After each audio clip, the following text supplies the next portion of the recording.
So there's this man, he has a time machine. Up and down history he goes, zip, zip, zip, zip, zip, getting into scrapes. Another thing he has is a passion for the works of Ludwig van Beethoven. And one day he thinks, what's the point of having a time machine if you don't get to meet your heroes? So, off he goes to 18th century Germany. But he can't find Beethoven anywhere. No one's heard of him. Not even his family have any idea who the time traveler is talking about. Beethoven, literally, doesn't exist. This didn't happen, by the way. I've met Beethoven. Nice chap. Very intense. Loved an arm wrestle. No, this is called the bootstrap paradox. Google it. The time traveler panics. He can't bear the thought of a world without the music of Beethoven. Luckily, he brought all of his Beethoven sheet music for Ludwig to sign. So he copies out all the concertos and the symphonies, and he gets them published. He becomes Beethoven. And history continues with barely a feather ruffled.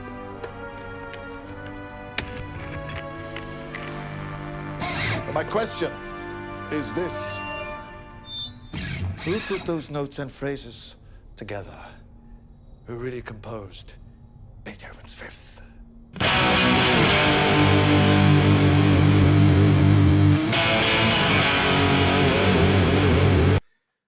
We are all aware that a lot of Islam's stories don't add up. There are a lot of claims made, but when we look into the historical evidence, we find there's nothing there. If we were to go back in time to the 7th century, would we find a Mecca? Would we find the Dome of the Rock with its inscriptions there? And what else would be missing? So we're going to get into it. This is part 2 of our series on Iran's Poisoned Qibla Arrows, which is a paper written by A.J. Juice.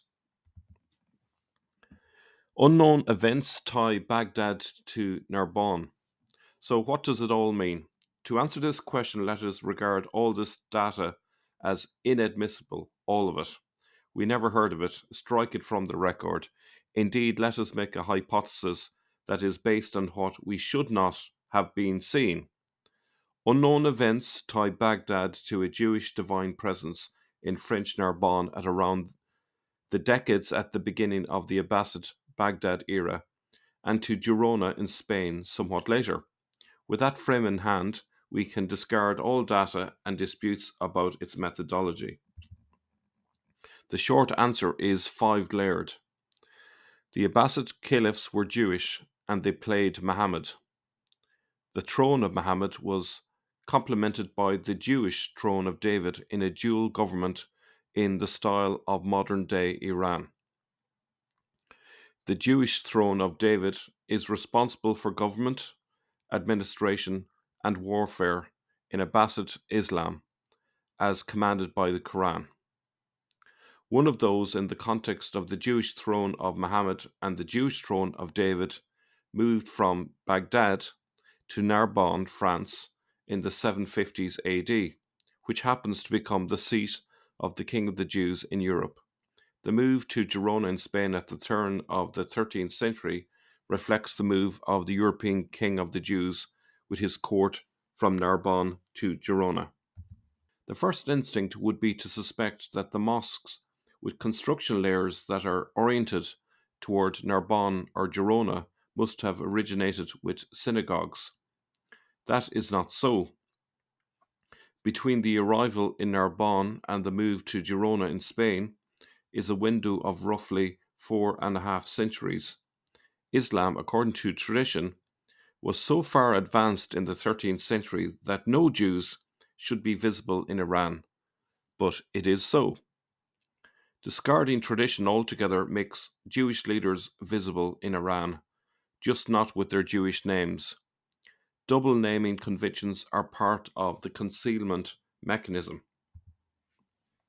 So we've seen these Qibla directions here before. The one on the left is pointing to Narbonne in France. and the one on the right is pointing to Baghdad. So let's see A.J. Juice's explanation for this.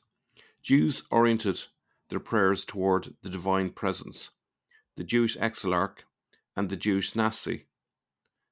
Now, where's the Jewish Exilarch? In Baghdad, and where's the Jewish Nasi? In Narbonne. Muslims oriented theirs towards the divine presence, the Jewish Exilarch and the Jewish Caliph, who both resided in Baghdad. A shared set of leadership was in place. To unravel it, we need a deep dive. We do not have all the answers, but we are going to make a lot of headway into finding those answers. As we saw at the outset, we're going to be looking at the bootstrap paradox. So the bootstrap paradox is a paradox of time travel that occurs when an event, an object, or a person causes itself, forming a causal loop with no origin. For example, a person who travels back in time and teaches their younger self a skill, which they then use to travel back in time and teach their younger self, and so on. The paradox is that the skill has no source or explanation and is said to be uncaused or self-created. So A.J. Juice says about the bootstrap paradox: our planet constitutes an eternal board game of players with ideas, innovations, money, power, limited resources, and an unstoppable clock. While the rules are stringent, those who figure it out can cheat the system. They can have cards up their sleeves. Each player gets only a single round to play within a limited time. They have no bonus time, no free game. Action in one place causes unforeseeable reactions in another, often as collateral damage.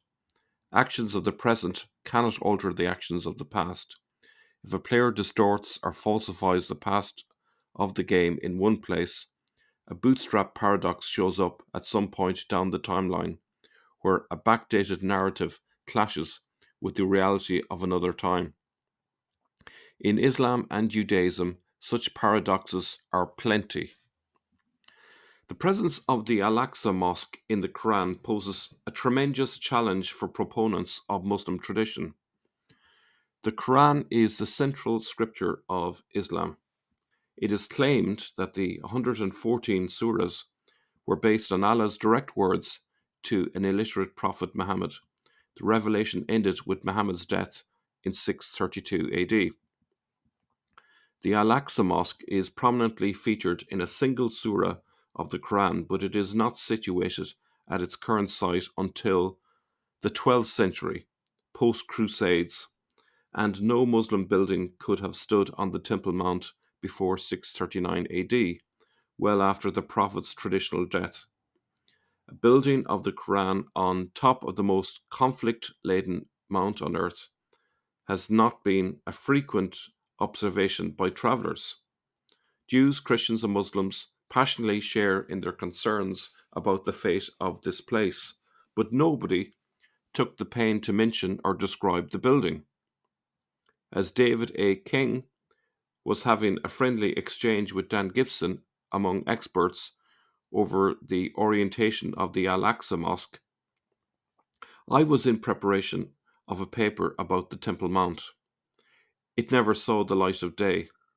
It dawned on me that the structures on the Temple Mount might constitute a bootstrap paradox. The result of unraveling it is the Jewish Serpent King. That's one of his earlier papers, which I highly recommend you read. He goes on to say, moreover, Prophet Muhammad of tradition failed to conquer Jerusalem or to rededicate the Temple Mount. He could therefore not have known of a mosque in Jerusalem by the name of Al-Aqsa, the furthest mosque. Either the Quran speaks of a mosque not yet built, or if Muhammad knew of a Quranic Al-Aqsa mosque, then its name must have been transferred onto the Temple Mount from a different, much less obvious mosque, or he spoke of a religious, non-Muslim structure already standing on the Temple Mount. A religious transfer would shift the communal memory from one place onto another, and if the building was already standing in the Prophet's time, then he can only have referred to the little temple that had been erected by Messianic Jews from 614 to 617 AD. Both cases represent the second paradox. The worst possibility for Muslims, of course, would be that Prophet Muhammad of the traditions did neither know of an Al-Aqsa mosque nor write about one. This would then rise to primary evidence directly from the Quran to a much later composition of the respective verse or surah, which would therefore neither derive from the Prophet's hand nor from the word of Allah. That composition by the word of the God of Islam is paradox 3. The Dome of the Rock and even the Kaaba in Mecca face similar issues of absence of evidence, paradox 4 and 5. The latter location does not find entry into written history until much later, even though it also finds only a single entry in the Quran, although as Makkah. According to tradition, the word Bakka refers to the Kaaba proper in the city of Mecca. It is also mentioned just once. I will demonstrate in an upcoming paper that specifically addresses Mecca that early references to the Kaaba are misunderstood and refer to something entirely different.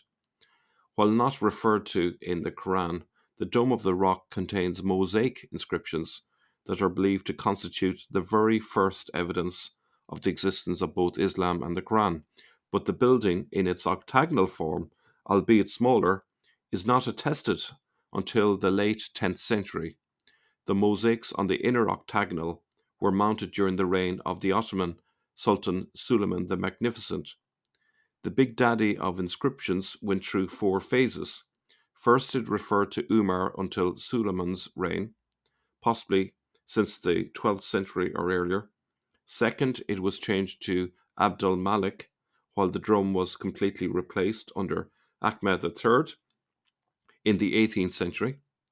Third, the mosaics on the drum were commissioned under Sultan Mahmud II in the 19th century. Fourth, the correction to Al-Mamun was added between 1853 and 1857. This is only the beginning of the problems facing modern academia with the history of Islam. When confronted with the question what may have been standing on the Temple Mount before the Al-Aqsa Mosque was built, modern scholarship is entangled in a web of traditions, contradictions, outright fabrications, and wishful thinking. Indeed, the evidence is so thin that presenters come up almost empty-handed.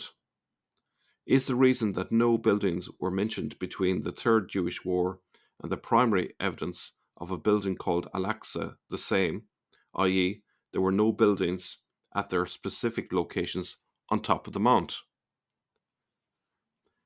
The histories of the Al-Aqsa Mosque, the Kaaba in Mecca, and the Dome of the Rock, like so much about Muslim or Jewish tradition, are built on sand through which reality was filtered out. The core problem of Qibla orientations rests on this very sandcastle, which is why I prefer to form a circle of wagons around early mosque orientations, since there is no trustworthy historical narrative about early Islam. How do we know which building is a mosque, which is a synagogue, a church, or something completely different? Not a single mosque that is mentioned in the Quran can today be identified, and those that supposedly can were verifiably not there when they should have been. This is perhaps because we were looking in the wrong places that are based on Islamic tradition. How do we know that Qibla niches have not been added later to enforce communal memory that was absent at the time? Since Surah 2, with the change of Qibla orientations, was written somewhere around 692 and 700 AD, we simply have no idea what we are dealing with before that. Worse, the surah does neither specify Jerusalem nor Mecca as the original or the new Qibla. Since the Quran leaves the Qiblas undefined, we do not know what lies after that either. But it is certainly a double stretch trying to attribute the early Qiblas to any single focal point, Petra, for example, when Jerusalem would be the highest price that is, above all, uncontested as the first Qibla, certainly in tradition and also in building orientations. The sixth paradox is the claim that mosques would have to only meet the requirement to lie within the correct intercardinal quadrant to qualify as Meccan. With this premise, rotating a building toward any destination would be redundant. Any building with straight walls always lies within the correct quadrant. That does not take into consideration that Mecca might not have existed as a spiritual focal point during the 7th century and perhaps much later. The first and master paradox is that popular world history, since long before Christ, reads something like this: wherever economic, political, or religious action took place, the only ethnic group who maintained a global network of ultra-loyal connections were highly educated and were genius with money and leadership skills, had nothing to do with it. Obviously, A.J. Jewes is implying that people overlook the Jewish connection in these matters for fear of being seen as anti-Semitic. But we still have to ask the question, as honest searchers for the truth. So A.J. Jewes goes on to say, their leaders who brought us Judaism, Christianity, Manichaeism, Reformed Zoroastrianism, and Islam, if not more, washed their hands in piety. These leaders and their unsuspecting followers were persecuted indefinitely for no reason at all, other than for believing in their God. Anybody who dares to ask why is shouted down as anti-Semite. There is a solution to all of these paradoxes: organized crime. Do I have your attention? So he kind of parallels it with the game, the bootstrap paradox game, where the one who cheats, puts cards up the sleeves, kind of wins the game. That's the idea there. So he then goes on to say, no, this is not delving into an anti-Semitic outburst, quite the opposite. As touched on in the introduction, presenting the facts as well as they become visible is a path to reconciliation through understanding and to help prevent yet another Holocaust. So his purpose ultimately is to get to the root of this anti-Semitic sentiment that you find in many cultures. And he suggests that maybe it's got to do with that history that's often hidden and concealed, that has kind of perplexed generations. And hopefully this paper will go some way in explaining why, for example, Iran has got such an anti-Jewish perspective. Perhaps it's got something to do with an early history where, in fact, they were in close relationship with each other. So in part 3, we will follow this up by asking why. So we're going to come back to this and see what A.J. Jewes has got to say about the history between Jews and Muslims in the early centuries. What was it actually really like? Not the version that we often hear in the standard Islamic narrative, but what does the primary evidence tell us about that relationship? And I think that will hopefully explain some of what went on. So thank you for watching, and I hope you come along for part 3. See you all later. Bye-bye.